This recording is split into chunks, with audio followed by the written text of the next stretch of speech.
Yeah, maybe I just got really bad. I have great pleasure to introduce to you Professor Paula Heron from the Department of Physics at the University of Washington in Seattle. Paula went to undergraduate in Ottawa, University of Ottawa, and she mentioned to me not Ottawa, Kansas, Ottawa, Ontario, in Canada, and then she went to the University of Western Ontario in London, Canada, also not in the UK, in Canada. Paula is an associate editor of the Physical Review, Physical PER, Physics Education Research Journal.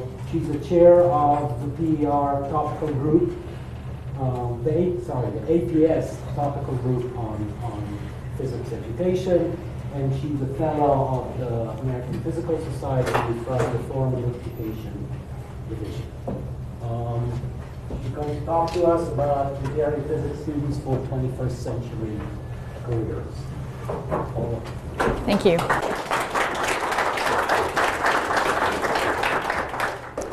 Thank you for the kind invitation. It's really been a pleasure to be here. I'm glad that there isn't snow this time. I was supposed to come last fall, and there was a little bit of snow, and so that delayed things a little bit. Tell me if I'm not talking loud enough. I know I'm mic'd for the video, but not for this room, so just let me know if you need me to talk faster or louder or anything like that. So today I'm going to talk about a task force, the report of a task force that I co-chaired with Laurie McNeil from UNC Chapel Hill. And so this isn't my main thing. My main thing is doing research on the learning teaching of physics, but I was asked to co-chair this task force, and I think we did a pretty good job of coming up with some recommendations for physics departments, how to strengthen the preparation that they provide for the students who are not going to go to graduate school and then become faculty. And for a while we sort of talked about this as in terms of alternative careers for physics students. And then it became clear that there's not really alternative. The alternative, like the normal thing for a physics student to do is not to go to graduate school and then become a professor. So in fact, we're talking about what makes sense for the majority of physics students. So something that's a little strange about giving a talk about a report that's already been published is how do you make it interesting for people who could just download and read the report? So what I'm going to try to do is encourage you to ask questions. So, and then we'll make it maybe just a little bit more interactive that way. So stop me if you have questions. So some statistics, things you might already know. The United States, every year we graduate about 7,500 students with bachelor's degrees, and about 350 people are hired as physics faculty members. So you can do the math. You see that there's a lot of people getting degrees in physics who are not going to end up in that one academic pathway. Physics graduate students typically enter the workforce. So 40% of bachelor's to graduates enter the workforce immediately. The rest go to, some of them don't go into any kind of workforce. Lots go into graduate school in physics, graduate school in engineering, other professional schools, law school, medical school, and so forth.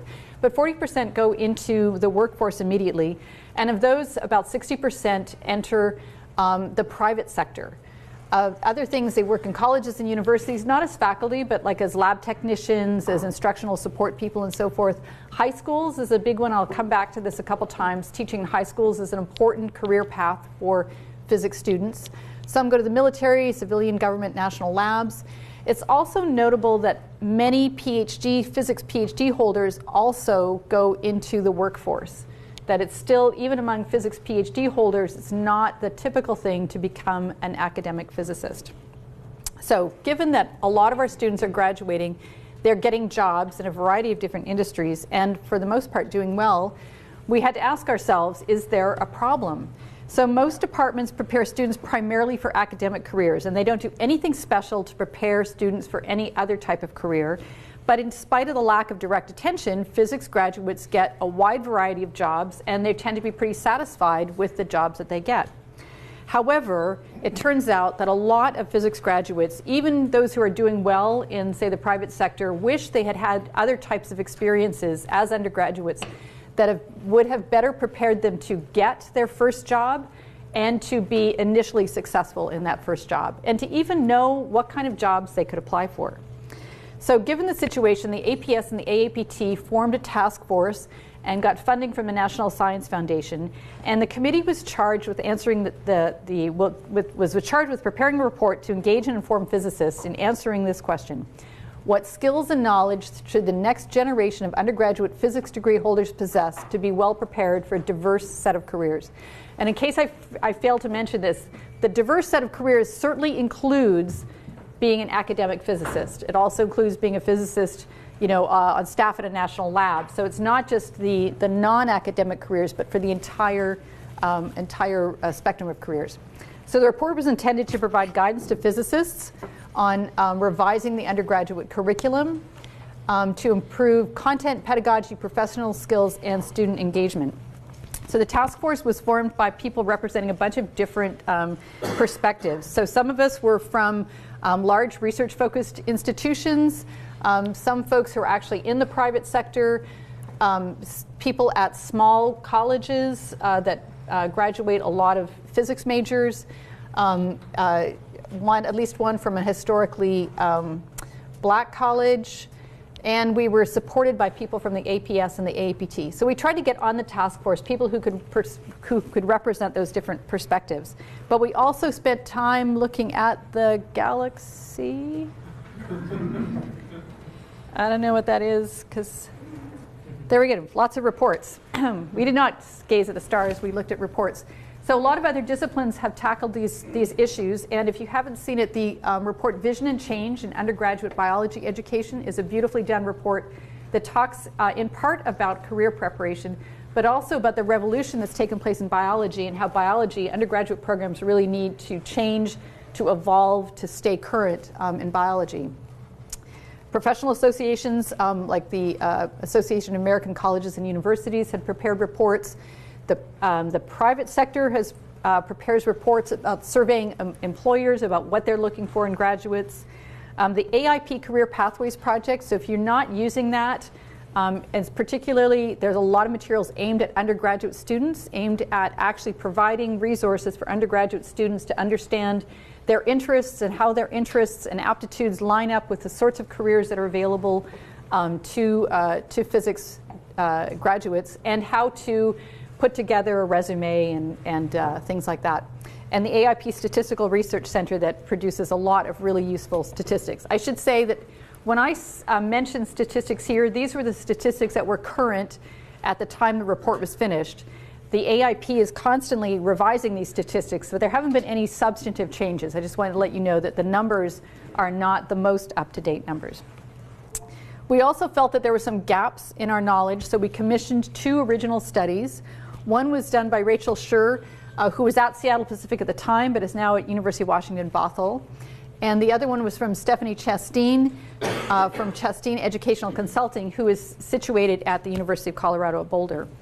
And finally, we brought people in to talk to who could sort of fill in some of the gaps that were in our own task force. So people representing other institutions, representing other employment sectors like intellectual property law, folks who were like Catherine Svinerich from Kettering University, which has an accredited physics program with a co-op component, Monica Plish to represent the PhysTech arm of APS, and so forth.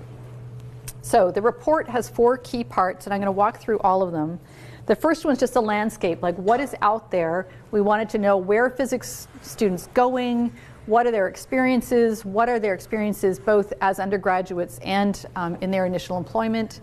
Then the sort of, in some ways, the meat of the report is the learning goals that we came up with, but that'll be the smallest part of this talk. I'll just sort of briefly go through the learning goals that we identified, in part because the learning goals are going to be, some of them are going to be very generic across all physics departments, and some of them are going to be more specific to the type of institution you're at, or the type of local industry, the type of local employers you have. So the things that would be a little bit different. I don't know if you have a significant aerospace industry here. In Seattle, we have a significant aerospace industry. We have a significant coffee industry. I don't think you have a coffee industry here in Lawrence, but you probably have other regional employers that would have an impact on the sorts of learning goals that you had in your own courses. Strategies for achieving learning goals, a lot of these we gleaned from a study of physics departments that are already doing amazing things to prepare their students for careers. So we took a lot of advice from those departments.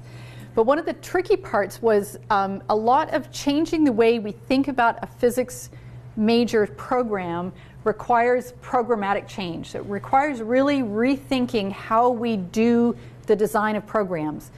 In this department, from what I've heard so far, is like every other physics department in the country, minus about 3, in that the curriculum is largely inherited or copied from other comparable institutions. We're all using the same textbooks at the junior level. There's a small number of interchangeable textbooks at the freshman level. There's a small number of courses that every physics student goes through in approximately the same order, covering approximately the same topics.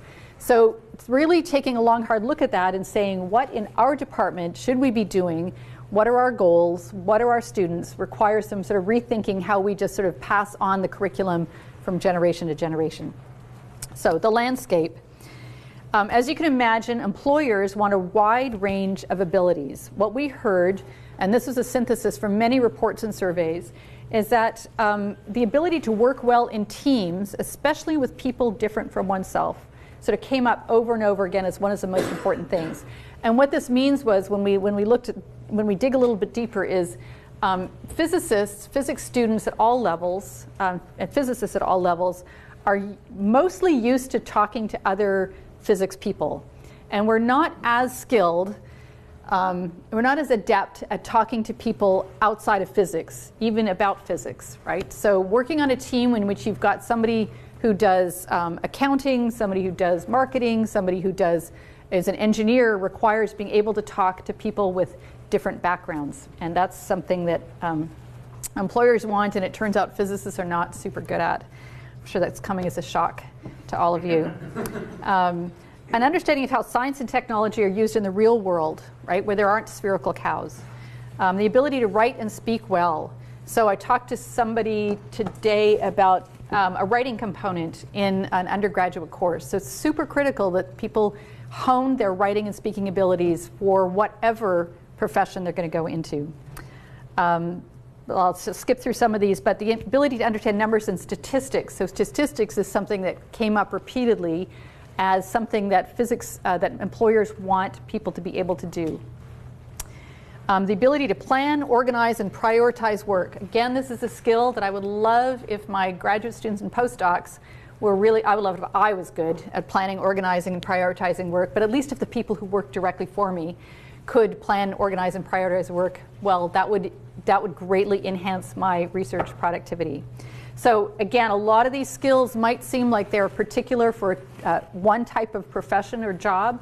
Many of them are highly useful regardless of what the employment sector is.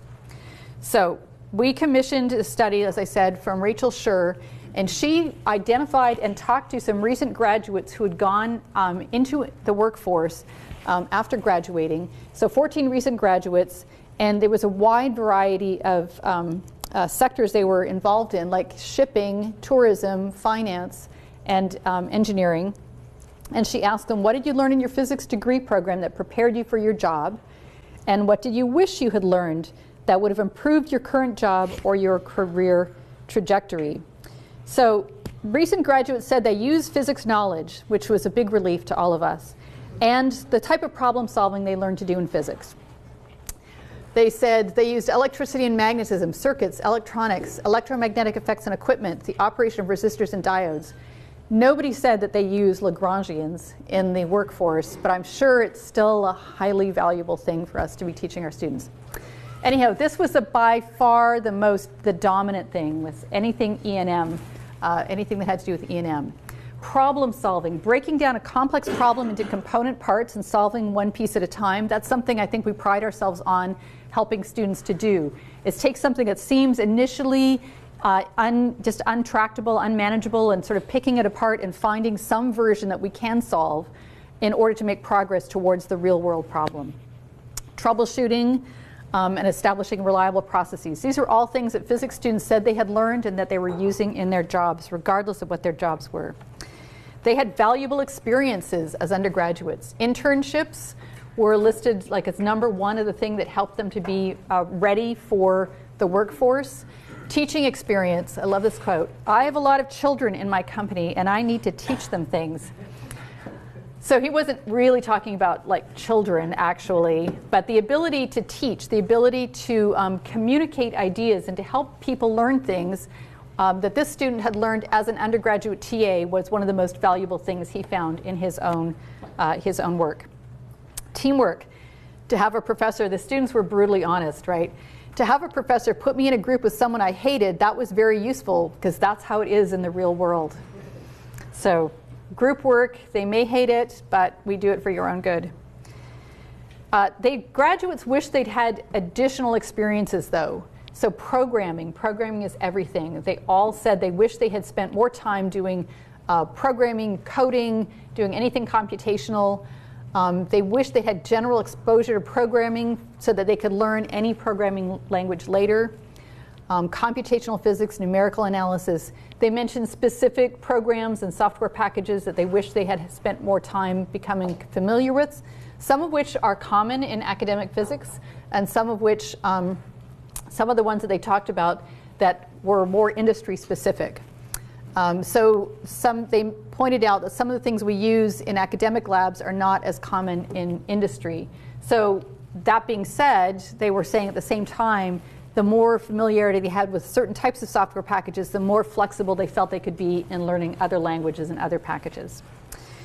They also wish they'd had experience in applied or industrial settings because companies want you to solve the problem that they have, not analyze something in the abstract. And they wish they'd had hands-on experience with designing, building, and troubleshooting real equipment themselves. So you may be doing this already in some capstone classes or senior labs, but it's a kind of experience letting them mess around a little bit that was considered valuable in the workforce. They really wished they had knew more about the marketability of their skills. They wish they had known about the wide varieties of opportunities open to them and how to sell themselves to hiring managers.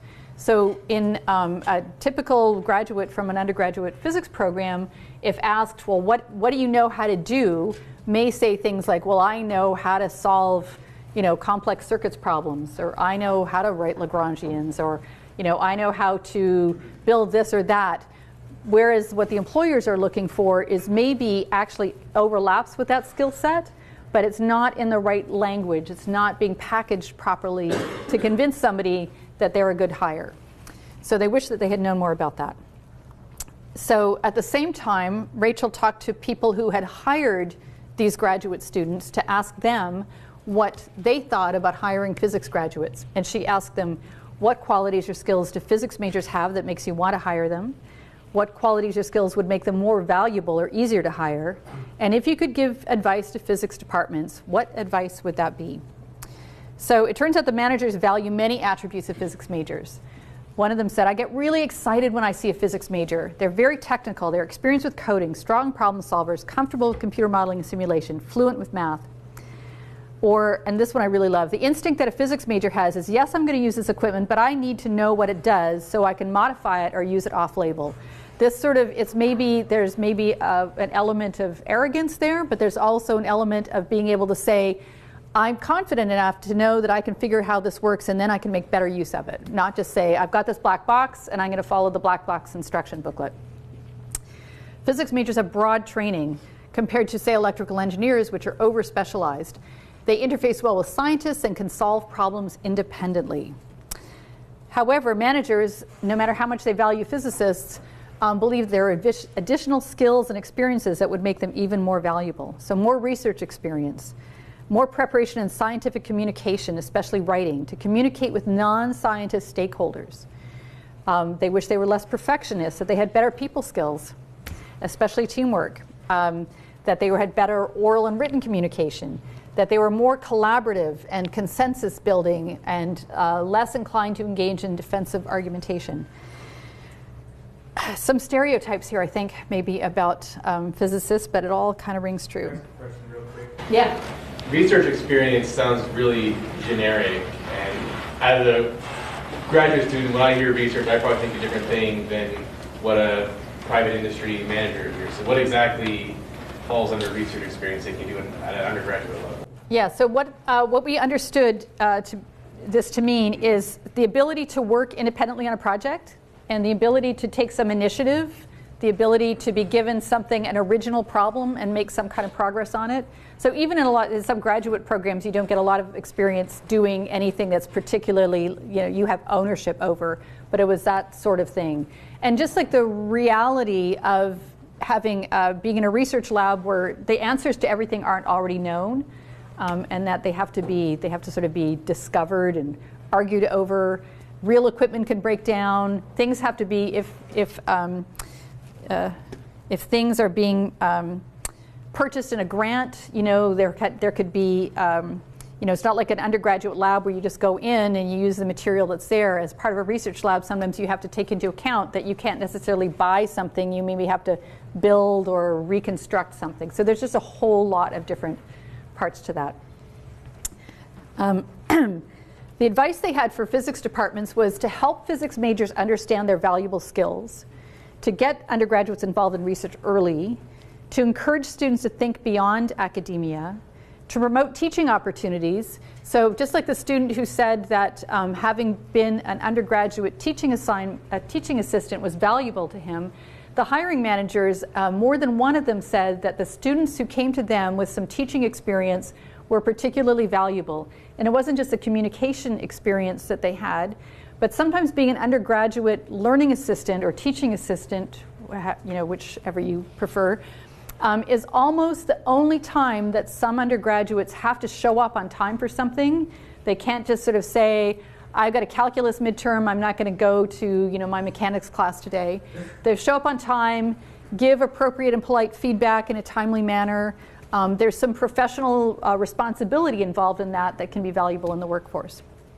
If you're more interested, I know that, are you a PhysTech site? Like an actual, okay, so you know all about this. But if you didn't, I would say you should read this.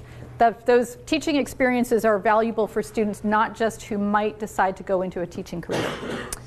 And cultivate partnerships with local industry. Just know what's out there. Know who might be hiring physics undergraduates. Question. Yeah. When you come to it, or was it ever discussed whether an industry would make an investment in physics education? If you want something, it's usually good to make an investment of financial kind. So is there any angle here where industry would be putting in some money to get what it wants out? Yeah, so I think some of the losing the word for the sites that were studied had partnered with local industry, but it was more about providing co-op opportunities for students, but also underwriting the costs of students to go to a trade fair sort of thing. So I'm not aware of a major investment, but it does seem, depending on the industry, this seemed like something that could be fundable. So this, it's not blank. So learning goals. I quickly go through the learning goals. So the physics-specific knowledge, this is stuff that all physics departments are already doing a more or less competent job at. The basic laws of physics, mathematical representations, problem solving. You probably in every physics department, my own included, there's lots of opportunities for doing some of these things better, but those were not the main focus of our report. We feel that by and large, physics programs are preparing students with the basic physics knowledge that they need to go to graduate school. Scientific and technical competencies we're also doing a more or less good job at, but could do more, like the experimental competencies to use common tools and techniques, coding competencies, writing and executing software. I see there's a typo there.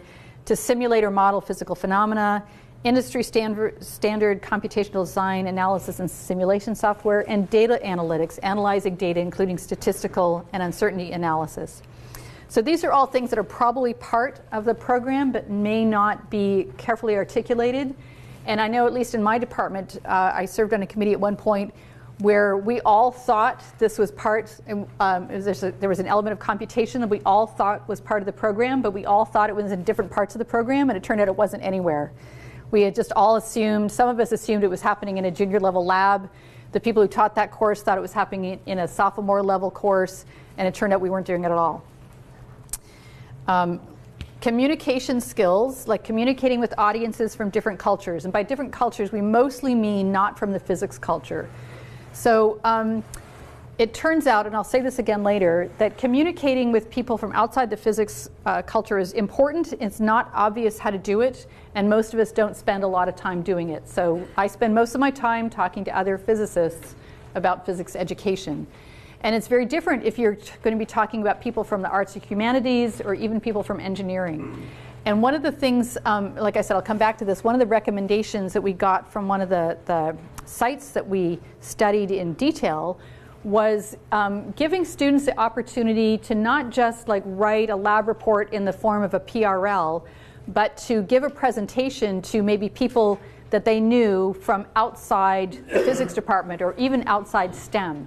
So if you can present your capstone research not just to a bunch of other senior physics majors, but to people who are graduating in the humanities, in social sciences, engineering, and so forth, then that's a sort of a different bar that has to be cleared in terms of how clear and compelling your message is, how you can convince people that it's important who are not predisposed to think it's important, and so forth. So communicate to non-scientists and to organize and communicate ideas using words, equations, tables, graphs, pictures, diagrams, and other visualization tools, which are becoming more and more important. So the point of the learning goals is to sort of give a starting point for a department to think about what they are doing, to see which of these learning goals are important to them. There may be additional learning goals to say, and then, as I'll say later, to figure out which ones you're already doing a good job at and where the gaps are. So the professional workplace skills, this is the last category. Sometimes these are called soft skills, but we decided not to call them soft skills because that makes it sound like they're kind of like fuzzy and maybe not so important, not rigorous. But professional skills like awareness of standard practices, completing work on time, time management, responsibility, all of these things are vitally important, especially for students who are getting their first job and making sure that they are behaving appropriately in the workplace, which has different norms than a physics department. And there are human resources nightmares to be avoided, hopefully, if our graduates have those sets of skills.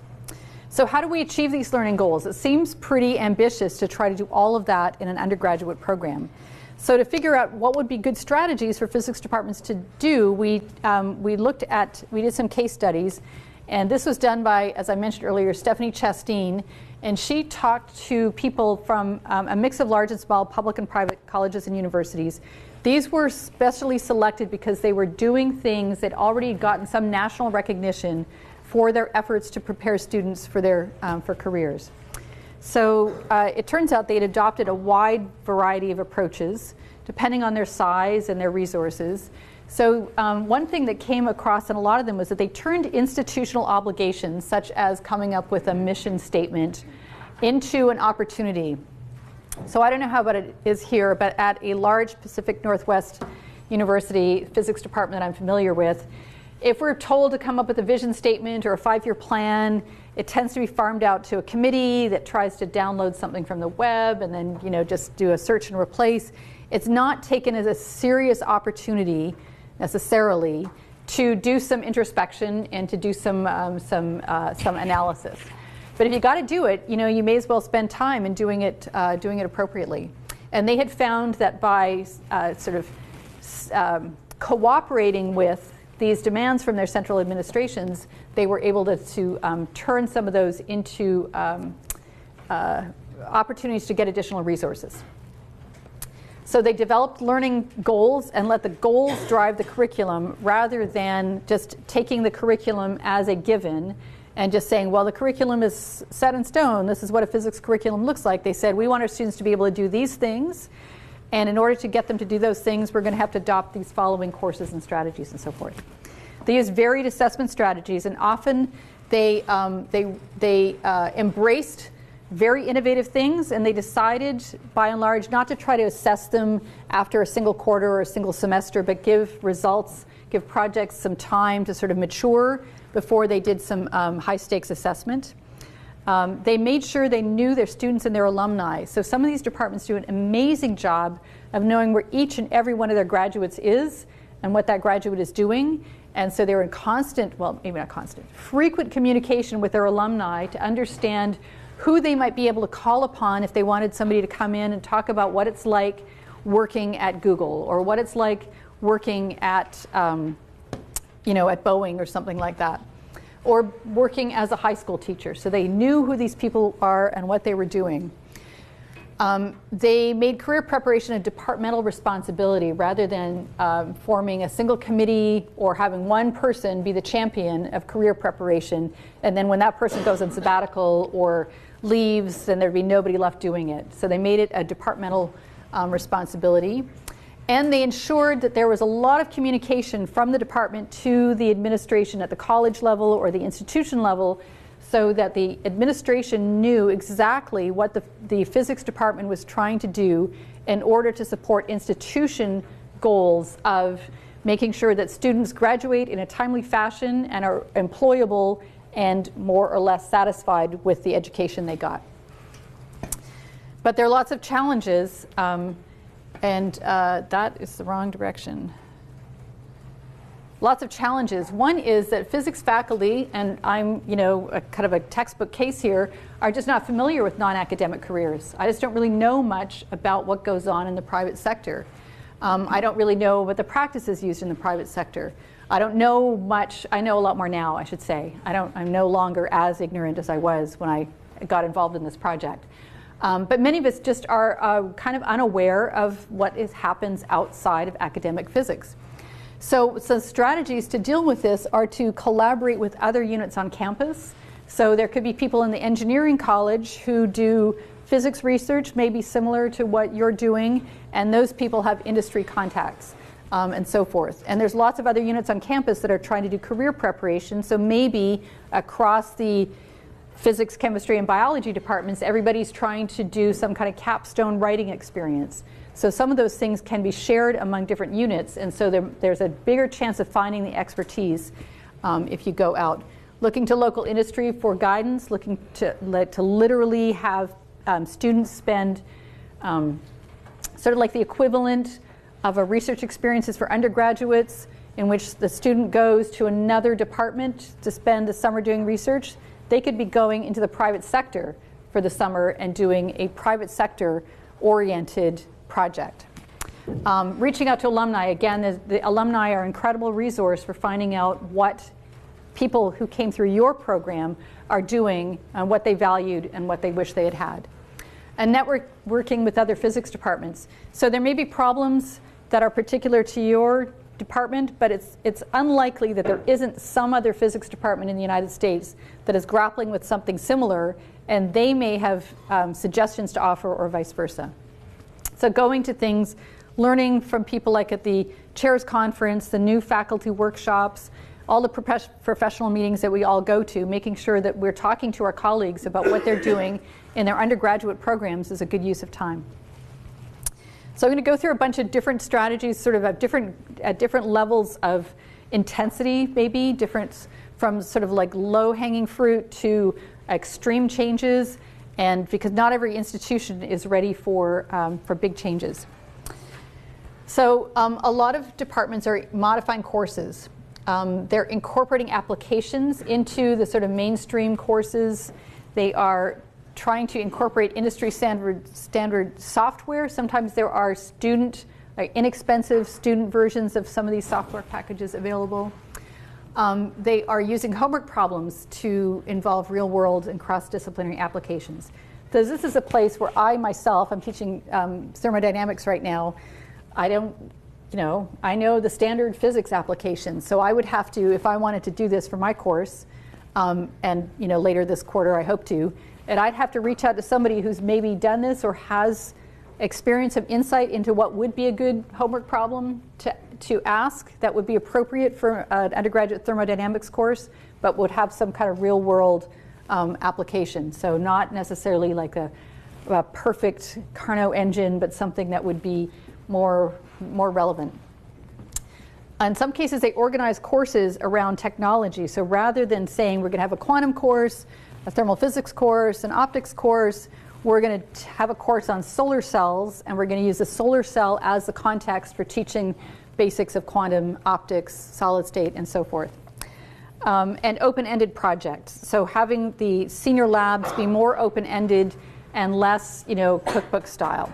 So your senior labs, if you have senior labs, you have something like that. Maybe less cookbook than freshman labs, but they're often still very closed, like very highly constrained, the experiment the student's supposed to do, the results you're supposed to get, and so forth.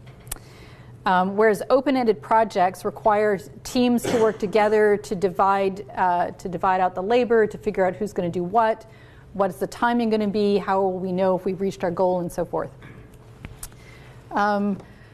Other institutions just modified the curriculum in a sort of a bigger picture way. Rather than infusing things into specific courses, they went to sort of a bigger picture thing. So making the major more flexible, allowing more electives so that students with different career aspirations could choose their electives appropriately.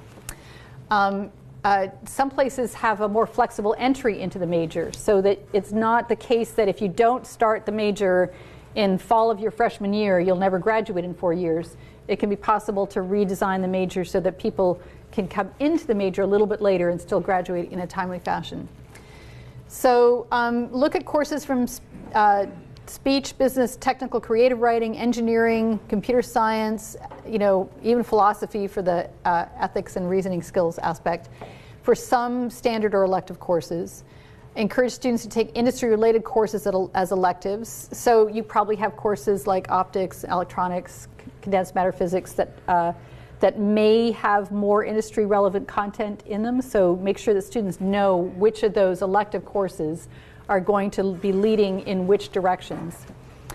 Adopting a communicating in the discipline requirement. So what this means, instead of having ad hoc, independent writing components in a bunch of different courses, there's actually a suite of different mutually reinforcing writing components starting the freshman level and culminating at the senior level, so that there's, maybe not all courses have, essay writing, but some are for preparing different types of presentations, or writing lab reports versus writing PRL style reports versus writing a New York Times science section type description of research. So to make sure that you're getting from all different angles, it has to be done in sort of an intentional, methodical way across the entire curriculum. This is the sort of thing that's more common in a small liberal arts college, where it's taken for granted that there's going to be a lot of writing in an undergraduate degree. It's not so common in the research-intensive institutions, but it's can be highly valuable. So, and making sure that when students are choosing their electives, not just within their physics electives, but their electives for distribution requirements, that they're choosing courses. On the one hand, college is the last time where you get to just sort of say, I'm going to take, Russian drama as my elective. You're not going to get that. Undergraduates, I don't want to say that it's over, but your best chance to do that is now. But it could also be the case that if you choose courses maybe in the drama department, that you're learning some valuable skills that could be career valuable. Some places infused skills into the capstone requirement or the senior thesis, research, independent study. In our department, every student has to do an independent study project. We have more physics majors than almost any place in the country. In fact, last year I think we had more than any place in the country. And they all have to do some kind of independent study project, which is a huge burden on the faculty, but it means that everybody gets to be involved in something that is supposed to be, a little bit more than just taking a course. So in these sorts of experiences can require students to, students could be doing commercial or applied research projects and not just research that is related to, the particle physics lab or somebody's condensed matter physics lab. They could be presenting, as I said earlier, making presentations of their research findings to non-scientists. This is a valuable experience. And in some of these things, they could be actually learning basic skills like resume writing and interviewing. In some cases, one of the case studies, I can't remember which one, it might have been Florida, that they actually start this in the freshman year. Students start writing their resume basically as freshmen, and they keep coming back to it and refining it and adding to it, and always keeping track of what is this, like, what is it I want to put in my resume or my CV? How would I demonstrate that I had acquired that skill or knowledge? Who might find that valuable, and how would I convince that person that it's valuable? The most extreme probably is to create whole new tracks or programs. So in my university, in our physics department, we have 4 flavors for the physics degree. A comprehensive one, applied, biological physics, and physics education. So by having separate tracks, there's a huge overlap between them, but they acknowledge that not everybody is just going to prepare for graduate school. One of the, I think it was Carthage College that we studied quite a bit, has a minor in entrepreneurship. So you can actually do a minor in learning about how to do a startup. You know, what does it take to actually do those sorts of things that a lot of physicists do, but they have to learn it completely on the job. And joint programs with engineering, computer science, graphic arts, lots of opportunities for creative ways to think about how you could cross disciplines and educate somebody in physics, but so that they have a broader understanding of the world. Co-curricular activities is probably the easiest thing to do in terms of inviting speakers on industrial or applied topics. So, you know, in your colloquium series, do you ever invite somebody to come in and talk about the physics that they're doing in the private sector? Yes, we have. You have? Okay, good. Somebody answers. It's not very often. It's pretty uncommon. But if somebody, especially you have somebody who is an alumni who can talk about how they are using their physics in a outside of academic physics or outside of a national lab, it could be very valuable for the students to see that. It can even create research opportunities, connections at the faculty level. So if you have a Society for Physics Students chapter for organizing field trips maybe to trade fairs, trade shows, and stuff like that, where they can see a lot of things going on, you know, in device development. You know, all of the people developing clever devices, they're all using physics. Extra departmental events, internships and co-ops. So I've said this a couple times. It's not necessarily the case that every student who goes and does a co-op stage or an internship or a summer research project has to be going to another academic physics department where they're going to see more or less the same type of physics that's present in your physics department. If some of them go into industry, spend a summer in a company that uses a lot of physics, that can be just as valuable. Perhaps more valuable depending on what the career path that student is going to follow. Even for students who end up as academic physicists, it wouldn't be a bad thing if more of us had spent some time in industrial settings where we had a little bit more of a clue about what goes on in the private sector. I'm collaborating with career services. So it's pretty typical that career services doesn't really know what to do with physics students. So they get a lot of job postings that say engineer in the title, but they almost never get job postings that have the word physics in it. And most people who work with physics outside of academic physics departments, physics and physicist isn't part of their job title anyways. So career services people need to understand what sorts of jobs could be done by a physics student, and physics students need to know what kind of jobs that they could do. And so there's kind of like a link there that's a little bit broken between the physics student who's graduating and the career services folks who could be steering them to a good job. And also to learn how to sell themselves, how to articulate the skills that they have and what they could bring to a particular employer. So as I said earlier, all of this takes sort of a reframing of how we design our curriculum. So programmatic change, and there are people, it turns out, study how institutions, from the small group level, like a research group level, to massive corporations change culturally. And there's a lot of lessons there. So one of the themes that came out from all the studying we did was that it's important to get to know your students and the jobs available to them. So we want to know from the incoming students, why are they taking physics? Do they perceive a career path for themselves? Are they even aware of career paths? So asking about their interests, seeing how the interests change. So in my case, a lot of students who are choosing physics have this sort of vague idea that it's like the Big Bang Theory. They don't, maybe they loved physics, but they probably don't even really know much about academic physics, let alone the physics that's done in the real world. Not that that's not the real world, but it's not. They used exit interviews to find out about what their students, how did their students develop awareness of career paths. Then they follow where these students go, and they survey alumni. They want to know what their students are doing after graduation. They adopted learning goals. One of the chairs in one of the departments we studied said, be bold, you can do more than you think.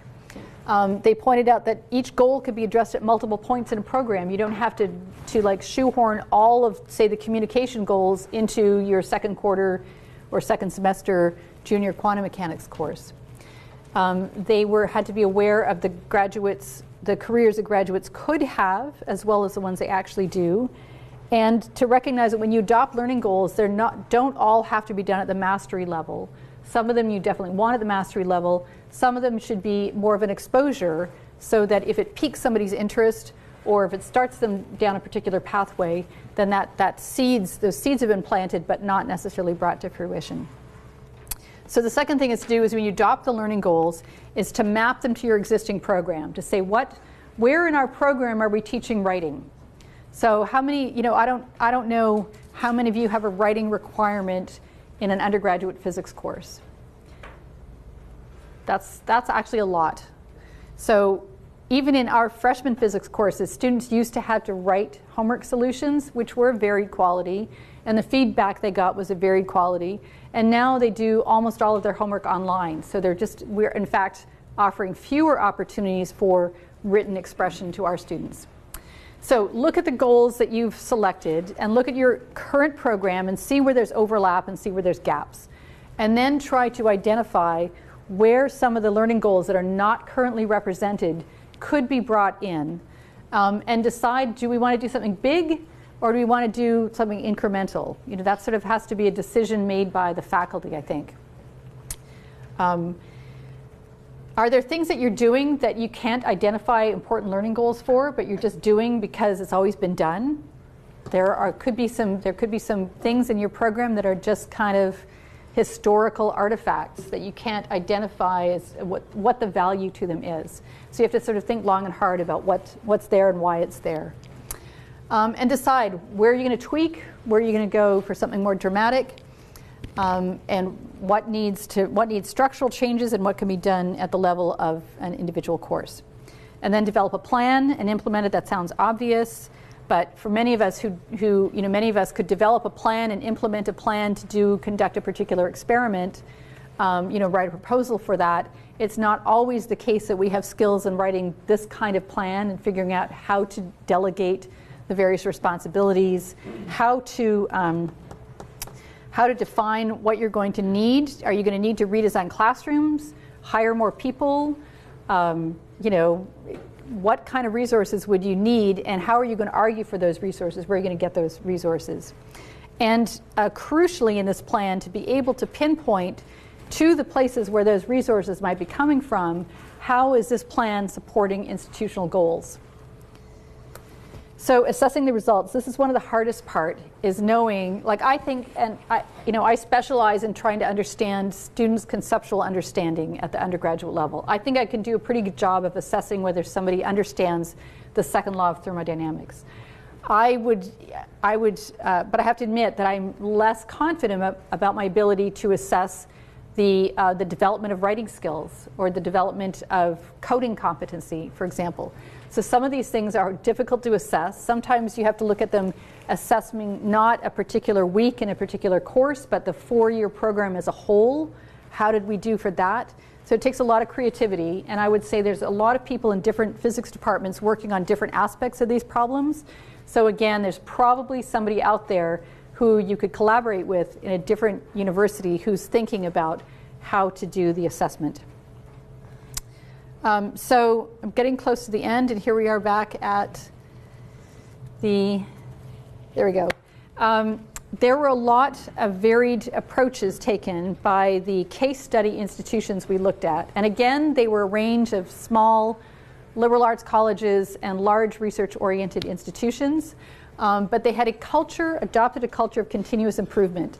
They didn't look at improving career preparation as something that they were going to do 1 year, put together a committee, charge the committee, next year have new courses, and then after that they could say, we've done it. We've now improved our program. They looked at it as something that they were always going to be coming back to as physics evolves, as the workplace evolves, and as their student demographics evolve.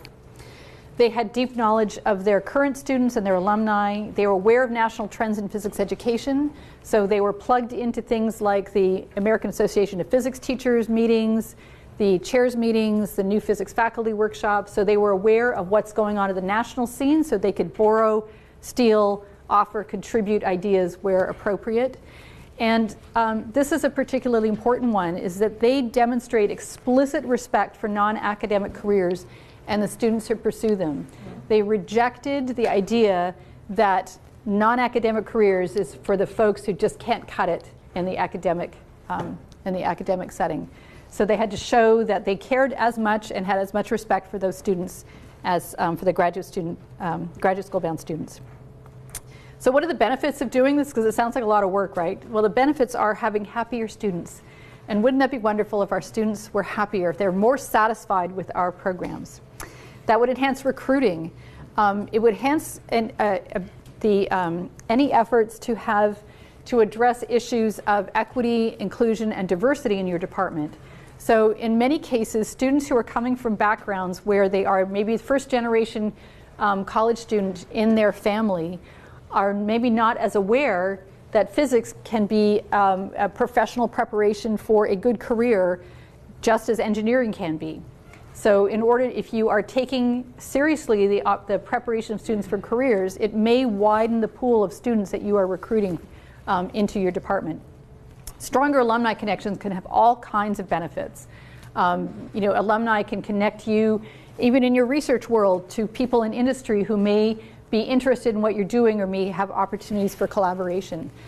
Funding opportunities, following from that as well. Funding opportunities, if you're collaborating with people in local industry just to understand what their problems are, can lead to fundable projects. A more satisfied administration, and a happier, more satisfied administration is an administration that maybe will think of physics first when they've got some resources to share.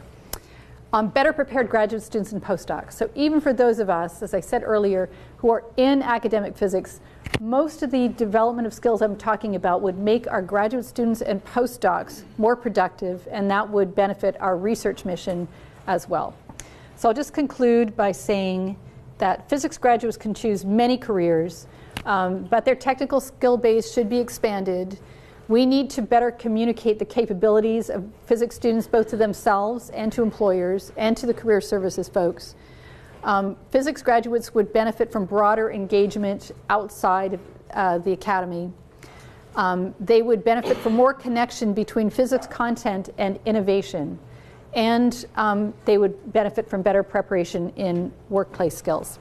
So as a caveat, I do need to say that better preparing students for diverse careers does not imply abandoning the rigorous technical education that makes a physicist a physicist. So the people who wrote this report want to be very careful. We're not saying throw out quantum mechanics and do a course on dramatic arts. There's something that we do for students, the technical knowledge, the problem-solving abilities, the conceptual understanding that we're doing. We don't exactly know how we're doing it, but there's something that we're providing students that is highly valuable to employers. So we don't want to screw that up. And it doesn't mean regarding our program as providing only vocational training. So I think, and my guess is many of you believe, that there's more to higher education than simply being prepared for the workplace. But there's no reason to think that we can't both do the higher and finer things, the critical thinking, the learning about oneself and about society that comes with a liberal education, and also be well prepared for the workplace. So what it does mean is evaluating whether your department is really doing its best to prepare students to compete with graduates in other fields like engineering for the employment and career options that are available to them. So I'll stop there and just point out there are lots of other resources that are available. I will particularly endorse this one, the Equipping Physics Majors for the STEM Workforce. Anything that comes out of the career pathways is just golden. So please take advantage of that. And I will take questions.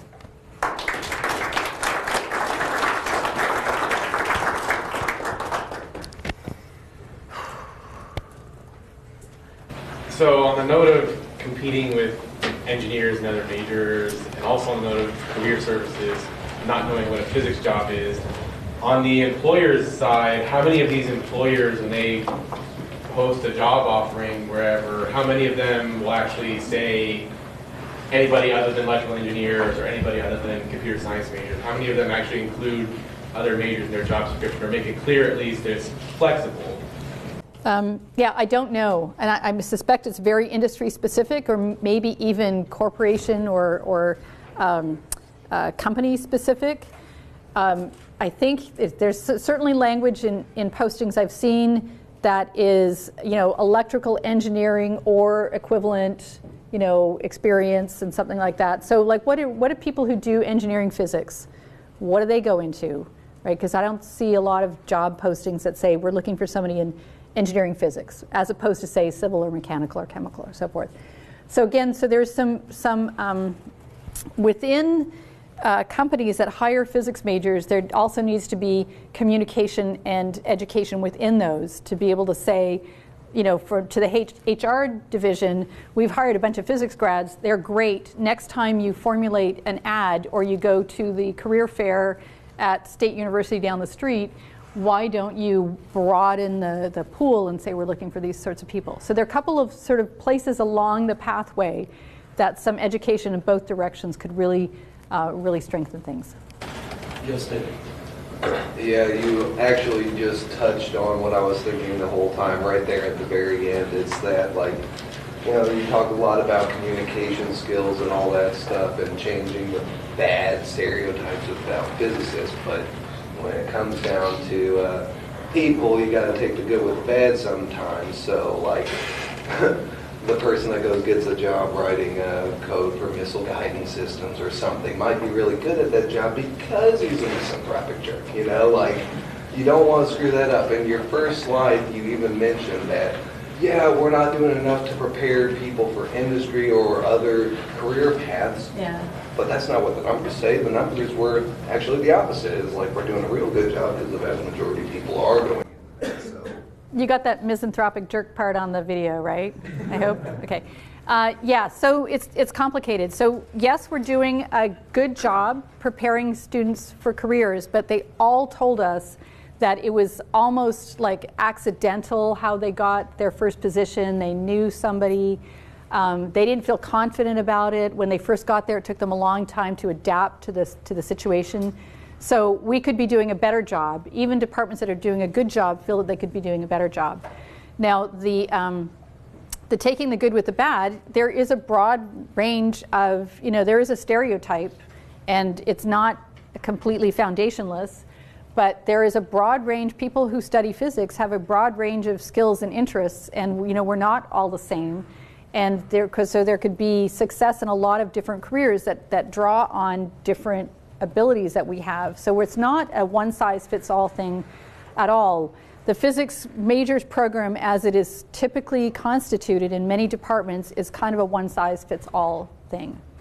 So there should be an opportunity, whether or not the missile guidance system is the best example, there should be something so that people who are passionate about physics can live their life in physics, one way or another, ideally. But it's not going to be the same thing for everybody. John. Yeah, so partly responding to Matt Sullivan's question.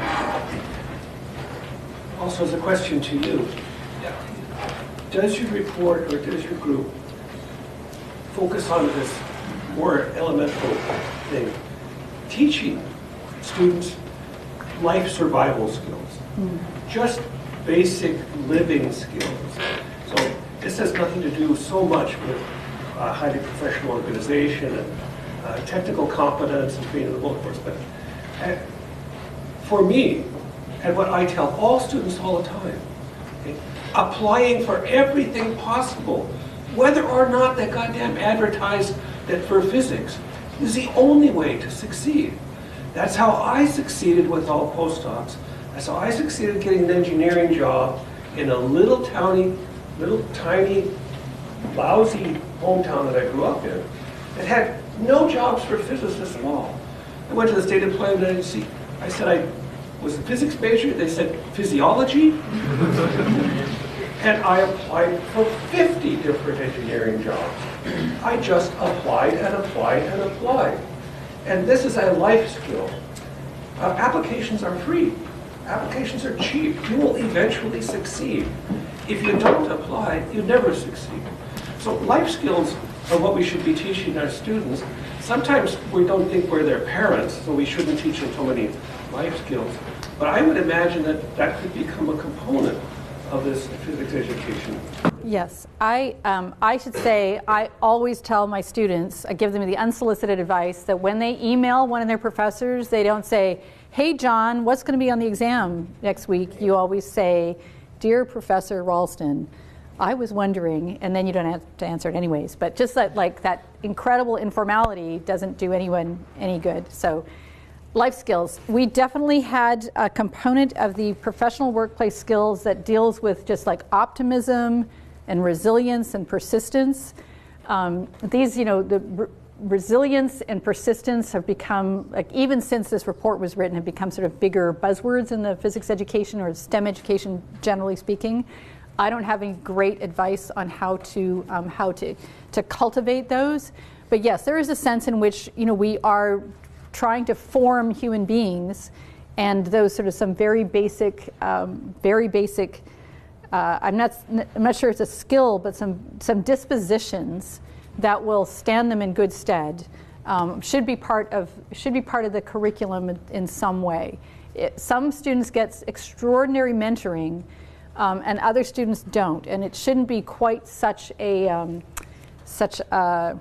happy accident when a student gets effective mentoring, somebody who actually sees them as a whole person and helps them not just understand the professional aspects of physics, but also being a human being in the world. Any other questions? Thank Paula again.